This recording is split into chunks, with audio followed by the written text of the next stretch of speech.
जय हिंद, वंदे मातरम। प्यारे साथियों, आ चुके हैं एक और जबरदस्त नई वीडियो के साथ। ये है पंच सरपंच वार्ड पार्षद चुनाव 2026। जी हाँ, यानी कि पंच सरपंच वार्ड पार्षद के जो चुनाव हैं, वोट पड़ेंगे, वो मार्च अप्रैल में पड़ने वाले हैं।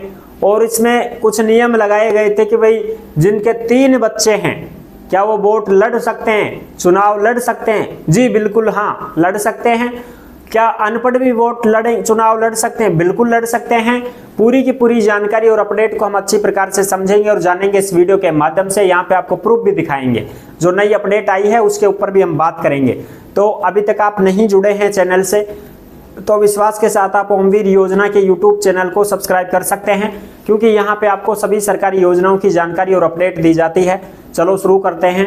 मैं राजेश गुजर स्वागत करता हूं आप सभी का एक और नई वीडियो में। आओ जी फटाफट से हम इसके ऊपर बात करते हैं। राजस्थान पंच सरपंच आम चुनाव 2026, पंच सरपंच वार्ड पार्षद चुनाव, वोट पड़ेंगे कब? मार्च अप्रैल में। 3 बच्चे वाले भी लड़ो चुनाव, अनपढ़ भी मान्य। बड़ी खबर जो आ रही है वो भी हम आपको अच्छे से यहाँ पे दिखा देते हैं। और जो भी अपडेट आती है, सब की सब अपडेट आपको ओमवीर योजना के टेलीग्राम के ऊपर मिल जाती है। जिस नाम से यूट्यूब चैनल है, उसी नाम से टेलीग्राम चैनल है, उसी नाम से इंस्टाग्राम चैनल है, उसी नाम से फेसबुक आईडी है। सभी साथी जुड़ सकते हैं, फॉलो कर सकते हैं। टेलीग्राम पे आपको सारी अपडेट मिलती है। जयपुर भास्कर की अपडेट है, 14 जनवरी 2026 की अपडेट है। पहली बार सदन व चुनाव साथ साथ हो सकते हैं। बिल्कुल, सदन भी और चुनाव भी साथ साथ हो सकते हैं। राजस्थान प्रदेश में पंचायतों के चुनाव मार्च में होंगे और नगरीय निकायों के चुनाव अप्रैल में होंगे। यानी कि पंचायतों का तो वोट पड़ेगा मार्च में, पंच सरपंच होगा, वार्ड पार्षद होगा, वो पंच सरपंचा का। और जो नगरीय निकाय है, जैसे नगर पालिका में वार्ड पार्षद, चेयरमैन, इनके जो हैं वो अप्रैल में वोट पड़ेंगे। ठीक है, ये अपने को क्लियर हो गई बात। कुल ग्राम पंचायत कितनी है साहब? 14,699, यानी कि 14,500 मान लो, 14,700। ठीक है, 11,283 का कार्यकाल पूरा हो चुका है। 11,000 ग्राम पंचायतें ऐसी है जिनका कार्यकाल पूरा हो चुका है, संपूर्ण हो चुका है, उनका तो वोट पड़ेंगे ही पड़ेंगे। और 12 हैं जिला परिषद, उनका कार्यकाल अभी बाकी है। 3416 नई ग्राम पंचायत बनाई गई हैं। तो नई ग्राम पंचायत हम तो नया ही पंच बनेगा, नया सरपंच भी बनेगा, तो नए चेहरे भी सामने आएंगे अब की बार तो। ठीक है, वे भी खड़ा होगा वोट हम। राजस्थान में कुल निकाय 309 है। 113 निकायों में स्टे लगा हुआ है। 196 में चुनाव करा सकते हैं, यानी कि 196 निकाय हैं जिनमें चुनाव कराया जा सकता है। चलो आगे भी आप अपडेट देख सकते हैं, ये आपको दिखाई दे रही होंगी सारी।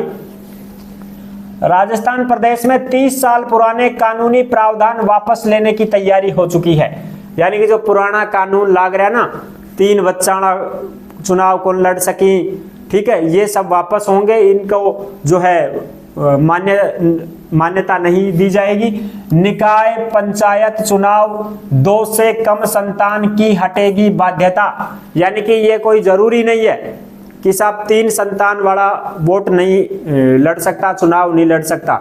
नहीं, लड़ सकता है, कोई दिक्कत नहीं है। चाहे 3 बच्चा हो तो कोई बात ना, वो चुनाव लड़ सकता है, तैयारी कर सकता है, वोटों में खड़ा हो सकता है। ठीक है जी, बिल्कुल। 2 अध्यादेशों के स्थान पर आएंगे विधेयक और 2 नए विधेयक भी आएंगे। 2 नए विधेयक भी आएंगे। इसमें देखो ये सब अलग अलग कर रखा है इसमें कि भाई क्या क्या इसमें बदलाव होंगे। पहले क्या होता था, 1995 के बाद तीसरा बच्चा है तो ना तो पंच, ना सरपंच, उप सरपंच, पंचायत समिति सदस्य, जिला परिषद सदस्य, प्रधान, प्रमुख, पार्षद, सभापति, महापौर का चुनाव नहीं लड़ सकते। अगर किसी ने गलत जानकारी देकर चुनाव लड़ लिया तो पद से हटा देते थे उनको। ये अब नहीं है, अब इसको बदल दिया गया है, इसमें परिवर्तन किया जा रहा है। संशोधन के बाद 3 संतान होने पर भी लड़ सकेंगे निकाय और पंचायत के चुनाव। यानी कि इसमें संशोधन किया जा रहा है, आप आराम से फिर चुनाव लड़ सकते हैं अगर 3 संतान भी हैं तो। इनके स्थान पर आएंगे विधेयक। पहले ये थे राजस्थान जन विश्वास प्रावधानों का संशोधन अध्यादेश 2025, अब इसकी जगह बदलाव होगा। फिर ये था राजस्थान दुकान एवं वाणिज्यिक प्रतिष्ठान संशोधन अध्यादेश 2025, इसमें बदलाव होगा। जैसे भाई 14 साल से कम उम्र के बच्चों को दुकानों पर, होटलों पर काम करने की अनुमति नहीं है। प्रशिक्षु बनने की न्यूनतम आयु 12 से बढ़ाकर 14 वर्ष कर दी गई। स्वास्थ्य पोषण शिक्षा को ध्यान में रखते हुए 14 साल से 18 साल के बच्चों को किशोरों से रात के समय काम नहीं कराया जा सकता। दैनिक कार्य की सीमा 9 घंटे से बढ़ाकर 10 घंटे कर दी। तिमाही ओवर टाइम सीमा 126 से 144 घंटे कर दी।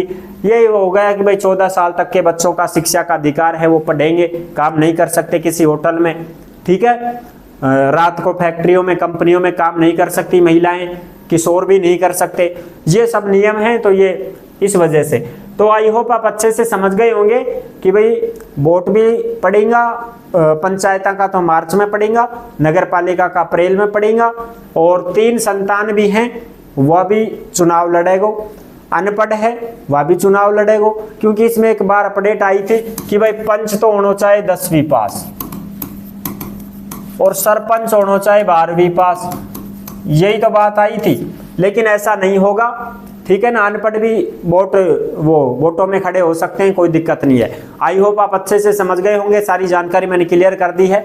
जिसके भी दिमाग में ये चीज चल रही थी कि भाई मैं तो वोटा में खड़ा ही कौन हो सका, अब तो 10वीं पास 12वीं पास चाहे 3 संतान होगी तो वाने भी वोटा में कौन खड़ो बादी ना, ऐसी कोई बात को नहीं।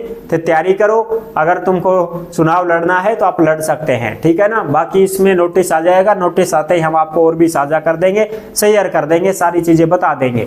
अब जो ऐसे कैंडिडेट हैं जो भर्तियों की जानकारी पाना चाहते हैं तो वो ओमवीर रोजगार के यूट्यूब चैनल से जुड़ सकते हैं। यहाँ पे आपको सभी भर्तियों की जानकारी और अपडेट दी जाती है। नेक्स्ट वीडियो में मिलेंगे नई अपडेट के साथ, तब तक के लिए सभी प्यारे साथियों को जय हिंद, जय भारत।